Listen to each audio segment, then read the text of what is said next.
Welcome, everyone. Welcome to our first Scholars Convocation of the 2016-17 academic year. I'm Teresa McCall from Conference Operations and Events. We facilitate the Scholars Convocation Committee. Our three-person faculty committee currently consists of Ed Cohn from the Social Studies Division, Jennifer Paulus from the Science Division, Tyler Roberts from the Humanities Division. So those are the three folks who will make the decisions for the upcoming slate of speakers. And in the back, you'll find a little bookmark with our schedule for the 16-17 speaker series. So please grab one of those on your way out. I'd like to remind everyone that November 11th is the deadline for Scholars Convocation proposals. Students, faculty, staff are all welcome to submit proposals, and the committee will meet the week following November 11th to make decisions for next year. So again, welcome, and I'll turn it over to David. Thank you.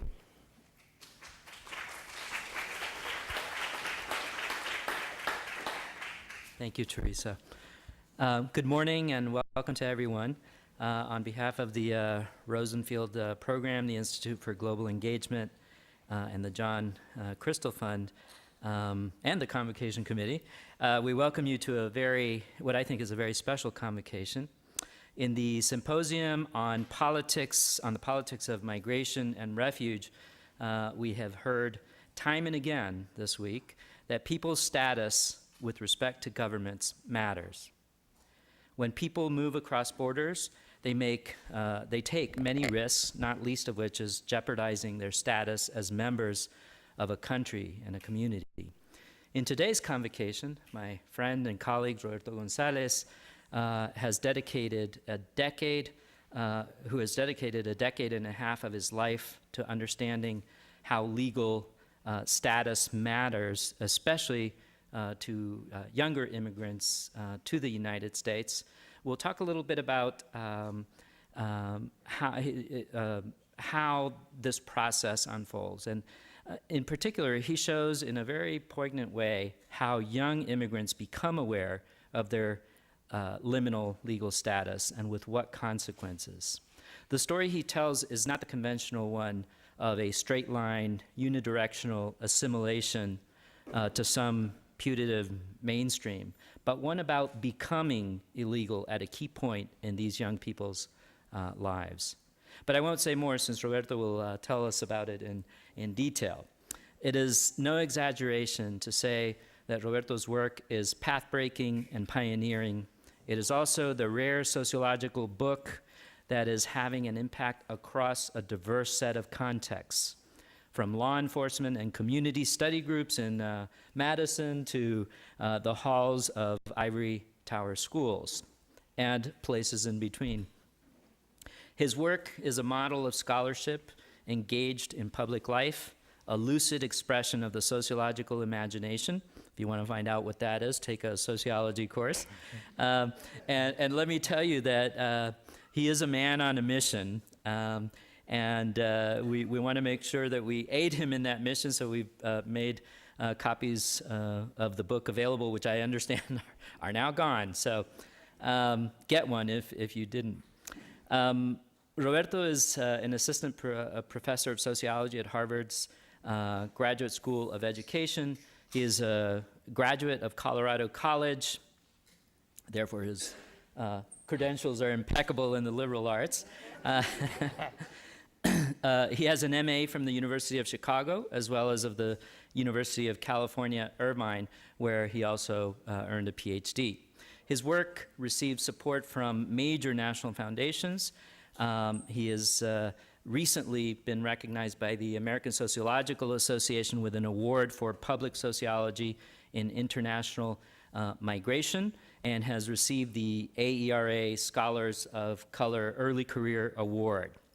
I will also mention that, and I think Roberto will talk about this in his talk today, in addition to the study that you may have read about, he's extended this into a national survey of young people and their legal status. So please join me in giving a warm welcome to Roberto Gonzales.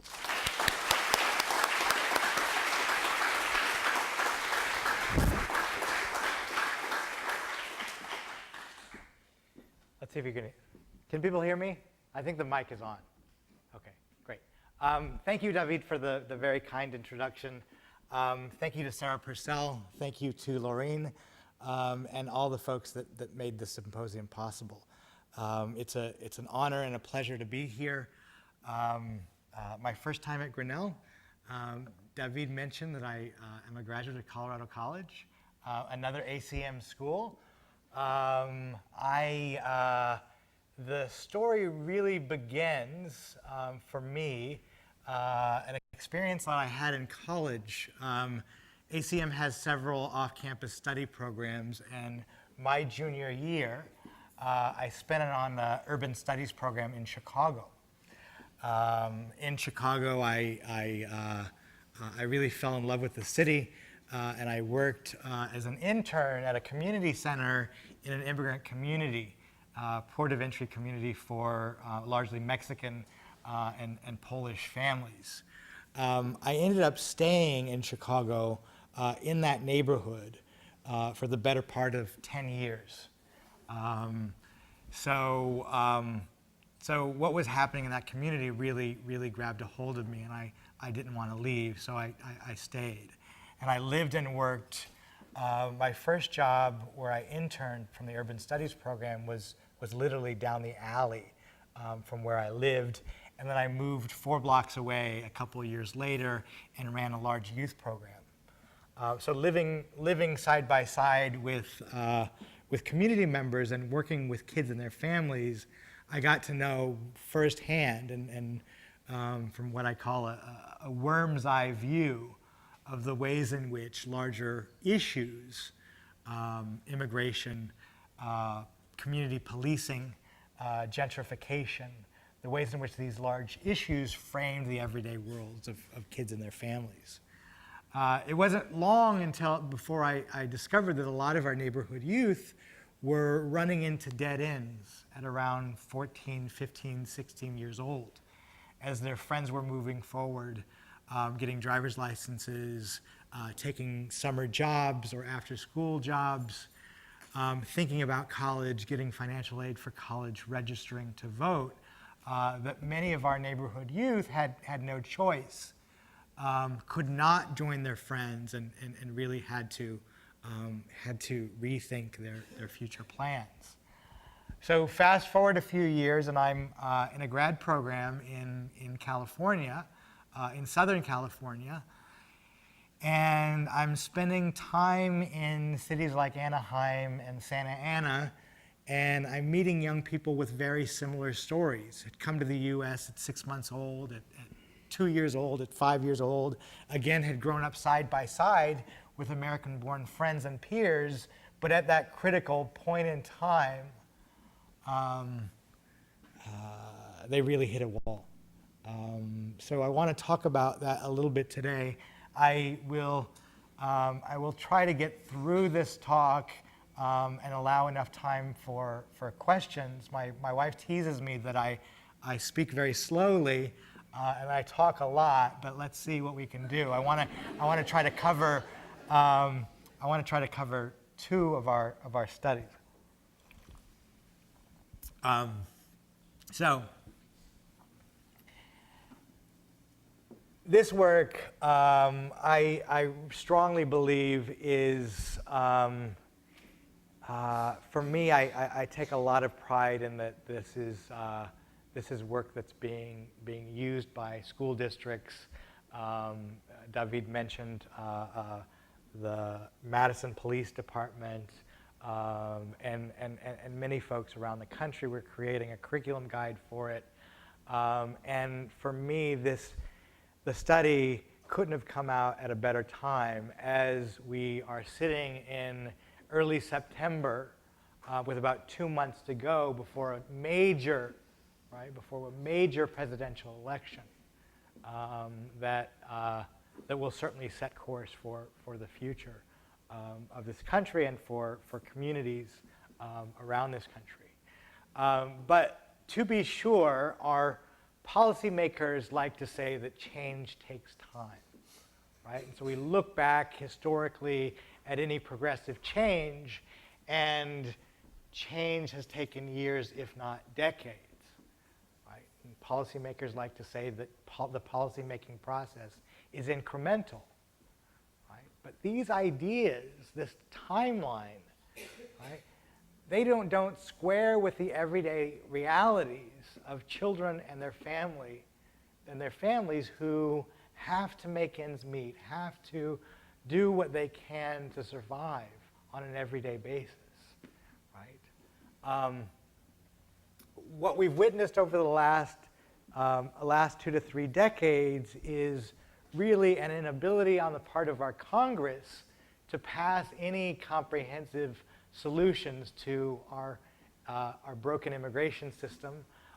And at the same time, immigrant communities across this country have witnessed what Stanford political scientist Gary Segura has called enforcement on steroids.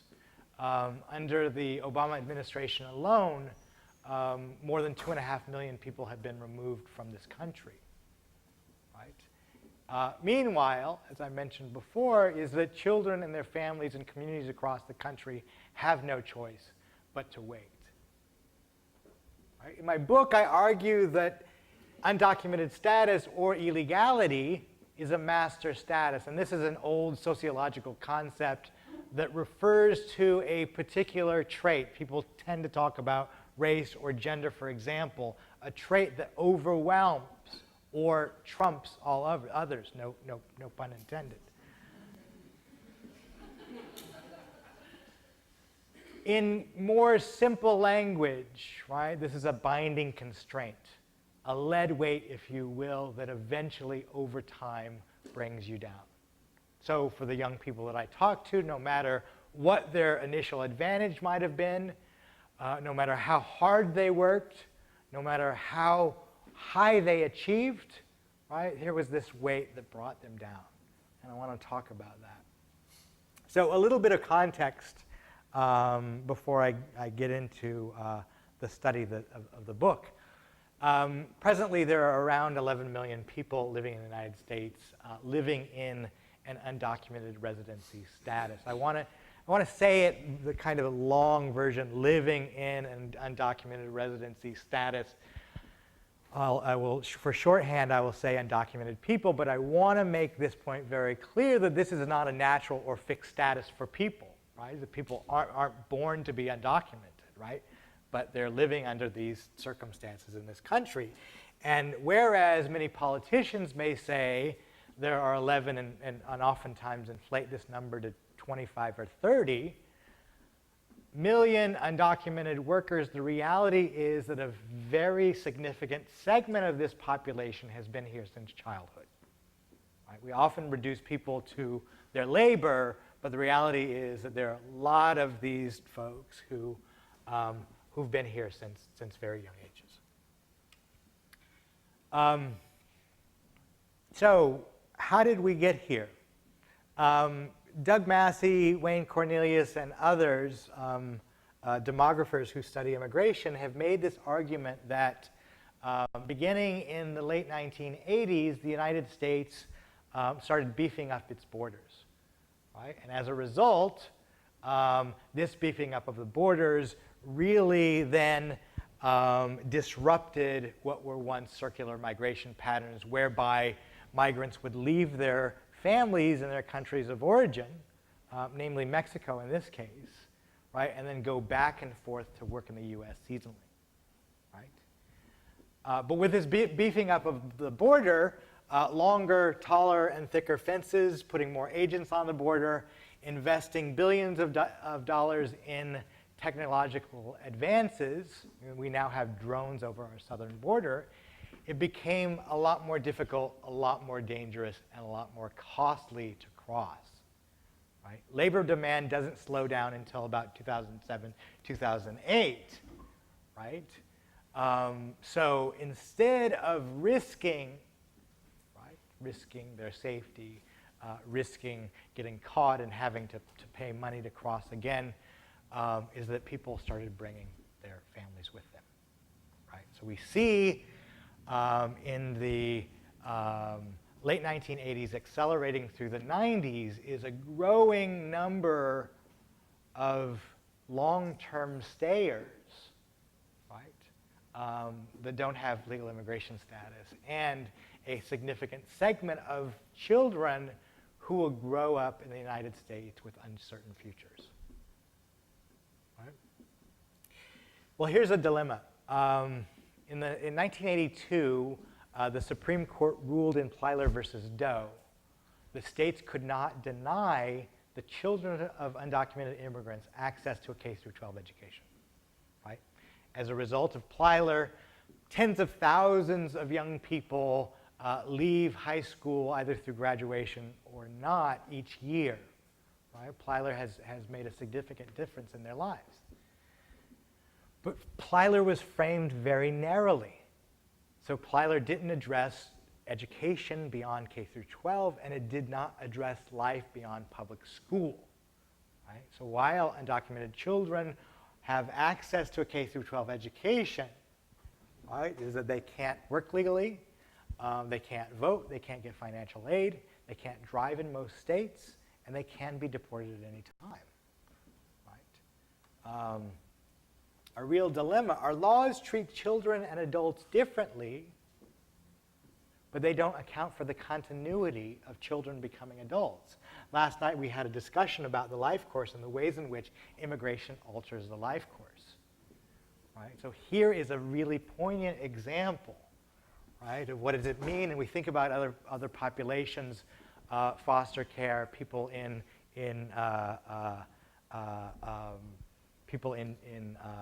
the juvenile justice system, right, where age has a really defining marker in terms of future trajectories, right? Well, this is really important. It's very central to the experience of undocumented kids, right? So as these kids make transitions to adolescence and young adulthood, they move from a protected to an unprotected status, right? From inclusion to exclusion, from a de facto legal, right, to quote unquote illegal in the pejorative, right?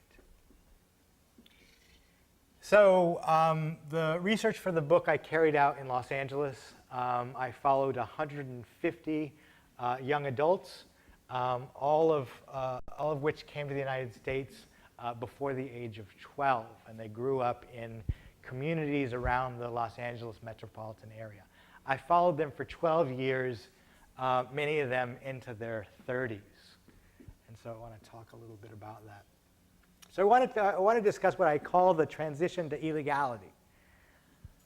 So this I word is a very controversial word, and so what I want to say is that I'm not using the I word as a noun to call people illegal, or even, as some politicians will say, to call them illegals, right? Rather, I use the I word, this illegality, to draw attention to the ways in which our laws and practices narrowly circumscribe people's everyday worlds. Is that clear? Good. So I want to get to some of the stories of the young people that I talked to. And for many of them, they described this initial experience as this kind of jarring awakening. Right? One of my respondents, his friends call him Rudy, likened this to waking up to a nightmare. Right? And so Rudy says, he tells me, he says, well, you know what? I never actually felt like I wasn't born here in the US.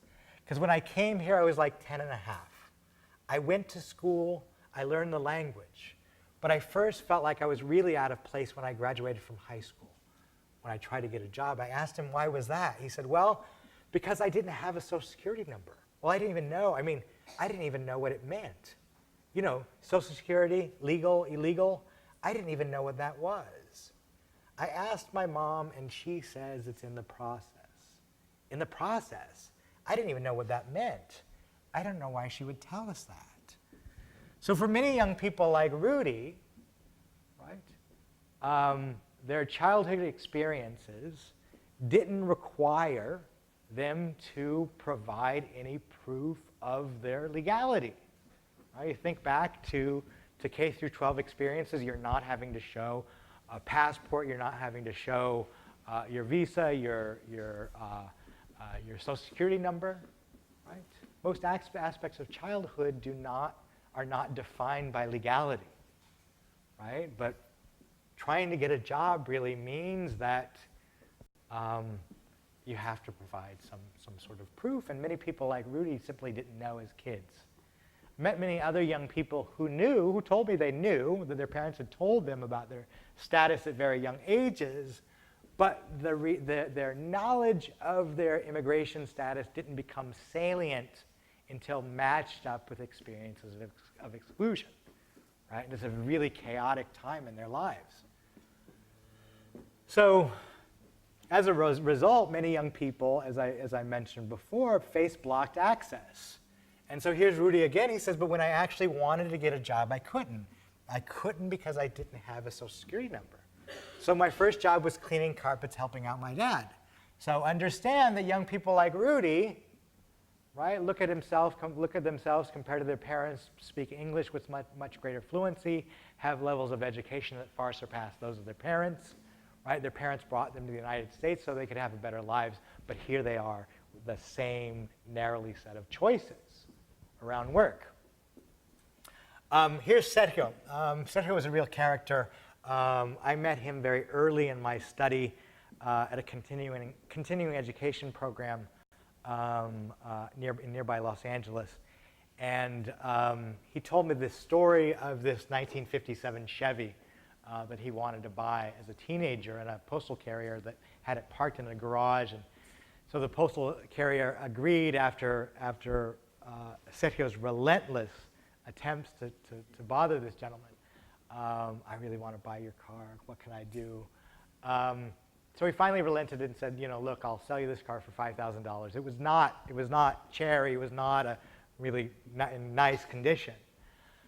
Come up with half the money, come up with $2,500 down payment, and then we can talk. So he saved up his money, got almost $2,000. It was time for him to get his driver's license, and he goes to the DMV and realizes that he needs a Social Security number in order to get his driver's license. And he's telling me about that. He said, that really sucked.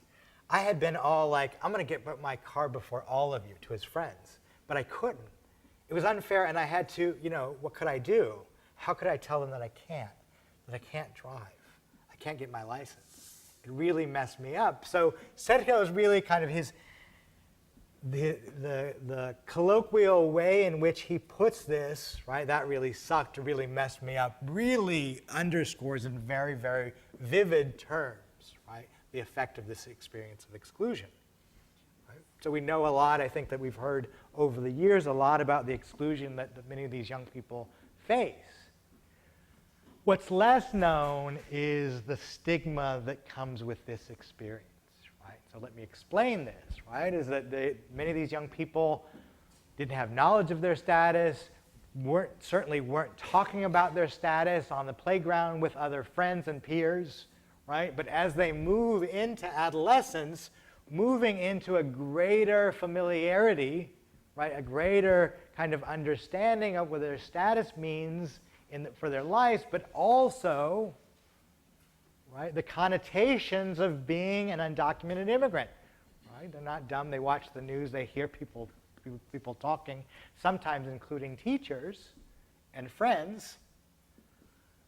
Right? And so moving into this status, so many young people that I met keep a secret. They don't tell friends, they don't tell romantic partners, they don't tell teachers, they don't tell counselors, they keep it a secret. And what does it mean then? I'm sure that most of us have kept some secret or another in our lives. What does it mean to keep a secret? It means that over time it gets bigger and bigger and bigger, right? And in order to keep a secret, then you've got to tell other stories, right? You've got to invent other narratives. So for salutatorians of their high school class, telling their friends, having to tell their friends, explain why they're going to community college or not going to college at all.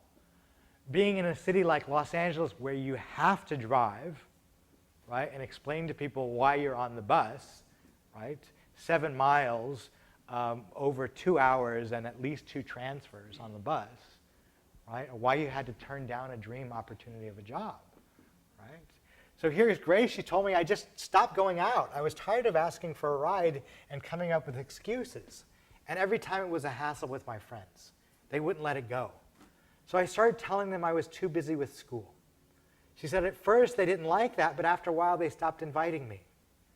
She said I spend a lot of time on a lot of weekends by myself because a lot of my friends don't call me anymore. And it's such a hassle to explain everything to people. And it's affected the way I am when I meet new people. Grace said, I used to be very outgoing, but now I try to keep my guard up. I try not to get too close to people. So what I argue is that for many young people, these acts of stigma management create this secondary border. Right? Not sure why I always do this discount double check move, but anyway, this secondary border that reinforces these legal exclusions, right? By opting out of activities, by withdrawing from critical peer networks, from distancing, from teachers and counselors and others who could be of tremendous help. I think probably one of the biggest surprises to me, I'm a sociologist, I'm not a trained psychologist, and I started this project with the goal of understanding mobility trajectories, so pathways over time, related to education and employment. What I didn't expect to find, but to the person I heard stories describing, right, relationship between stress and physical and emotional ailments, right? Sleep disorders, chronic headaches, toothaches, ulcers, trouble sleeping, problems getting out of bed, eating problems, thoughts of suicide, attempted suicide, right? A couple of years in, it became very clear to me there's a very strong link between undocumented status, or illegality as I call it, right, and strained mental health, right? Misto told me in terms of thinking about his status, he says, yeah, I think about it a lot. I'm always thinking about it. What happens if I get picked up? What if my boss finds out? I get dizzy a lot and my stomach is always hurting. My mom says I have an ulcer, right? So you imagine this stress, right? The stress I've described compounded on a day-to-day basis, right? Over time, and this is the advantage of longitudinal research, of me spending so much time in the lives of young people, over time, right? Many of the young people that I met were fortunate enough to move through college, to get scholarships, to get into college, move through college through graduation, even to get into grad programs. Right? A couple dozen of my respondents got into grad programs in law, in social work, in public policy, in planning.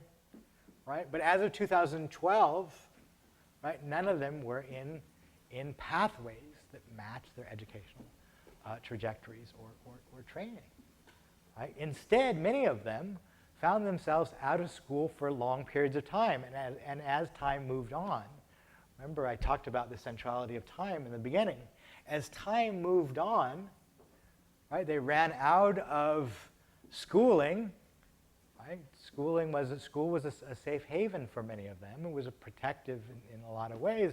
Ran out of schooling, and as adults were looked upon by their parents to start contributing to their families, their low-income families, and if they wanted to date, if they wanted to go out, if they wanted to have some independence, right, they needed to start making money. So many of them found themselves, right, in low-wage labor markets, right, working in restaurants and factories and call centers.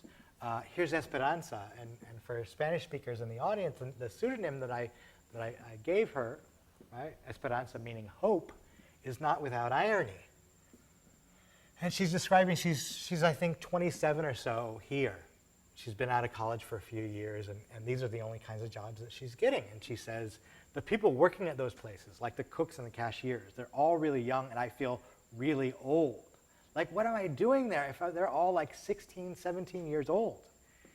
And the others are like senoras who are 35. They've dropped out of school, but because they have little kids, they're still working at the restaurants. Thinking about it, it makes me feel so stupid, she says. They ask me, ¿Qué estás haciendo aquí? What are you doing here? You can speak English. You graduated from high school. You can work anywhere. Esperanza told me that the jobs that she applies to, in those jobs, she leaves off of the applications her college degree. Her biggest accomplishment to date, that which makes her parents so proud of her, she believes that she's not competitive for these kinds of jobs if she tells them she's got a college degree. Okay, so a slight change in narrative. In 2012, President Obama announced the Deferred Action for Childhood Arrivals program. How many people know what this is, or DACA? So most people know what it is. So DACA, not change in federal legislation, but an administrative change, right, to provide deferred action for eligible young people, right? Work permits, temporary Social Security numbers, 2-year stays of deportation, right? Of an eligible population of almost 2 million